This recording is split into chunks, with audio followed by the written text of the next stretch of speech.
Hi, I wanted to talk about, I was inspired, the two cards that I pulled last night from the Star Child Tarot is the Queen of Wands and the Nine of Crystals. And I was inspired because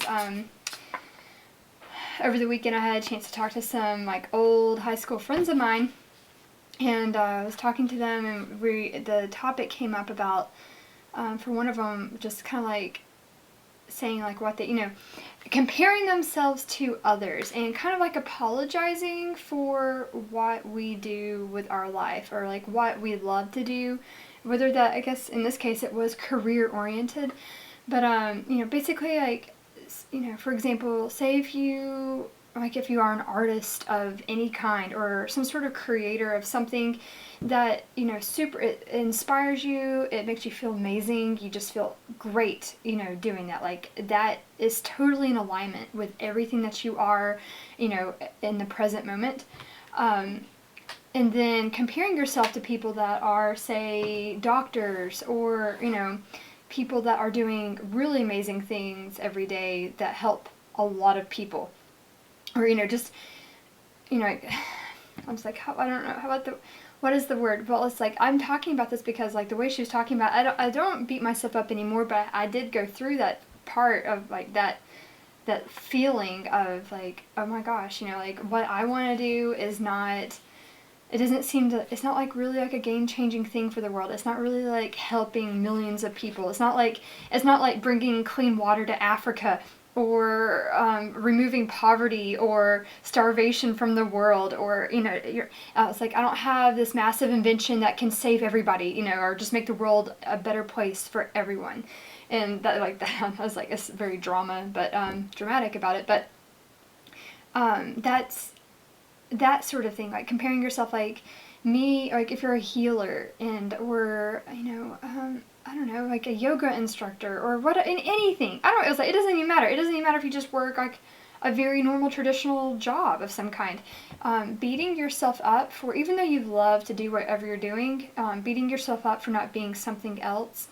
Because I was let me tell you, I graduated, I majored in biology, so I was in school at the time, and this was years ago, but I was in school with people that wanted to go work in a lab and, try and find a cure for HIV or cancer, or, that was their inspiration, that was their drive to being there. And, I was there for those specifically weren't necessarily my end goal, because I was very open to well, I'm going to major in this and just see where it takes me. Well, it ended up taking me so far away from labs, because let me tell you, so if you're if you're in my shoes and you're beating yourself up for not being a doctor or being some sort of amazing genius inventor of some kind, it's okay to not beat yourself up, because if I was in a lab, I would be miserable. Even if I was finding a cure for cancer, being in a lab, if anyone's ever been in a lab, there are no windows. You are surrounded by electronic machines all day. So if I'm an empath, so that would have sucked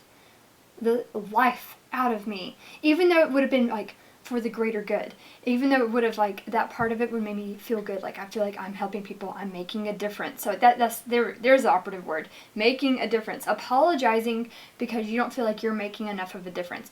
You do not need to make enough of a difference, because even if you're making a difference just for yourself, if you're doing something where it just makes a difference for you, yourself, it is okay. It's not greedy. It's not selfish.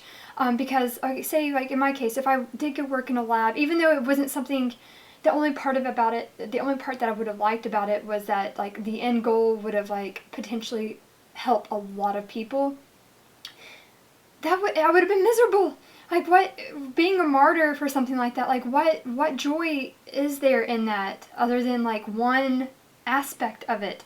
The whole thing should make you happy. I was I needed to be out. So even if in my case, right now I feel called to helping individually, helping individuals, smaller groups of people, that's still worthy, because it makes me happy, and not just happy for the end result, but the entire process. I get to be out. I get to be outside. I get to see a window. I get to work on my computer. I get to be flexible. I don't feel cooped up or surrounded by a lot of, especially if you're very sensitive to energies around you. I never really realized I was until late, when I got older. But I was like, oh, that's what that is. Like, I need to be very mindful of my environment. I need to be able to change up my environment, because otherwise I do get very trapped or feel very cooped up. I need to be like, I need to feel free, physically free, and not tied down. So, yeah. So my point is, you don't need to apologize if you're not finding cures for diseases, and you're not,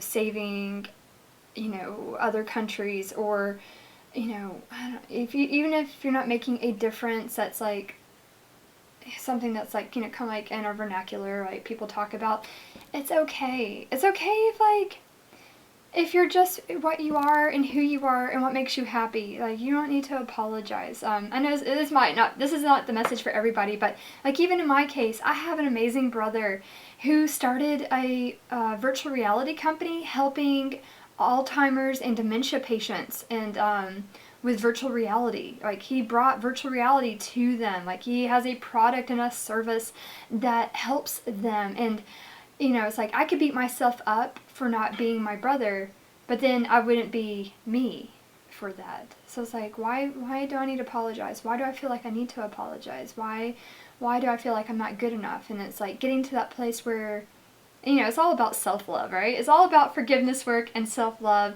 And I would recommend Denise Duffield Thomas. I need to like do another video on this, but Denise Duffield Thomas, she's really, really good for getting into, especially like her major marketing group is like women entrepreneurs, but getting past all of our blocks. Like, we have a million blocks, so like not being good enough, letting that go, forgiving it, EFTing, emotional freedom technique, that thing, which is all over YouTube as well.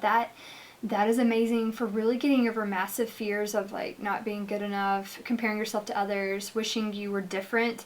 Even though if you really were honest with yourself, like with me, if I was honest with myself, it's like, even though I'm really happy that I got to go to school with these amazing people that wanted to go work for labs and for biology and find cures for things, like, good for them, but it does not mean I need to compare myself to them. It does not mean that because that's not what I'm inspired by and motivated by means I'm not a good enough person, or I'm less than, or I'm, something's wrong with me. No, it means, if anything, it means like, that's not what I want. Like, I get to see like what they want. That's not what I want, but I'm that's beautiful that they're inspired by, like, they're driven by a goal, but that means I need to find another goal. Like, there's something else that will call to me in my soul in a very beautiful way, and I just need to go find it.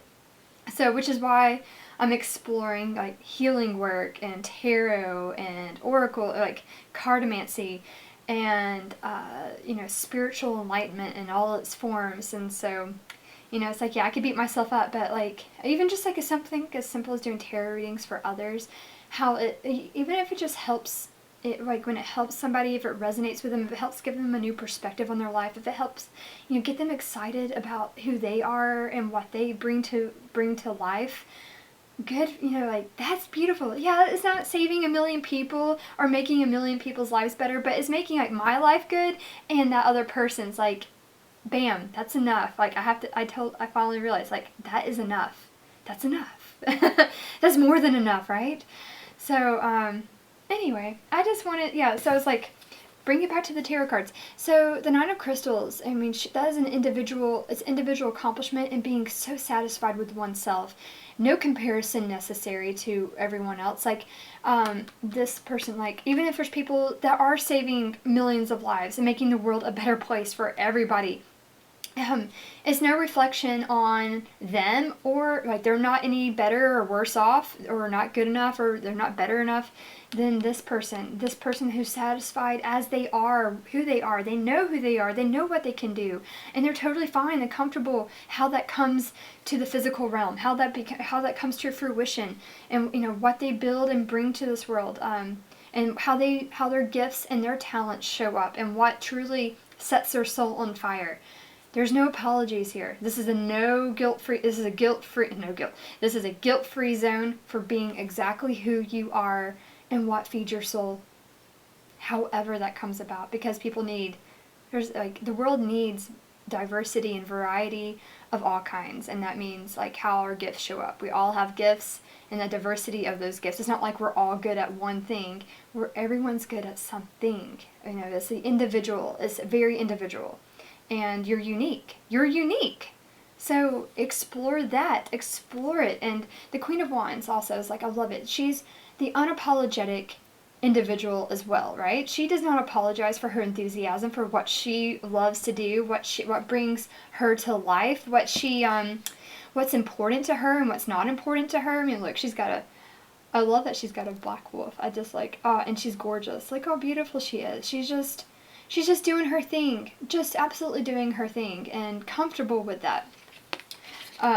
Also, I was like thinking, I mean, this is like a minor point, but so I went out this weekend and got to see, it was my high school reunion, so I got to go see Blast from the Past. It was like 15 year reunion. But when I was getting dressed, I was like thinking, do I want to be myself and be comfortable, or do I want to put on like some, you know, like another outfit that's not necessarily comfortable to me? And luckily my individuality won out, so I went exactly at what was so comfortable for me to wear, instead of like putting on some like nicer thing that wasn't really like, I wasn't really in the mood. It was rainy, and I just wanted to I wanted to be me. I wanted to be my own cool self, because we're all cool, right? Just, you gotta let it come out. Don't try and hide it. Don't try and stick yourself in, don't be a circle trying to go into a square hole. Just be yourself. And you know what? I loved it. I was like afraid, would I be too underdressed? Would I be whatever? I was fine. I was so damn comfortable the whole night. It didn't matter. No one cared. Everyone's comfortable too. So it's like, yeah, be comfortable. Be comfortable with your unique self. If you're in the mood to dress up, if you're in the mood not to, if your spirit animal is a wolf, you're cool with that, right? But either way, so your creativity, your fire, your joy, your life, everything that fires you up, we do not apologize for what inspires us, and we do not apologize for how we bring it into fruition, into our environment, into our physical world. Hi. So, yes, anyway, so don't apologize, even if you have an amazing genius brother who's like creating stuff that's saving millions of people potentially. It's okay. It's okay to be your unique, weird self, and just bask in the fire of that amazingness. So, anyway, okay, so I hope you guys have a great Monday.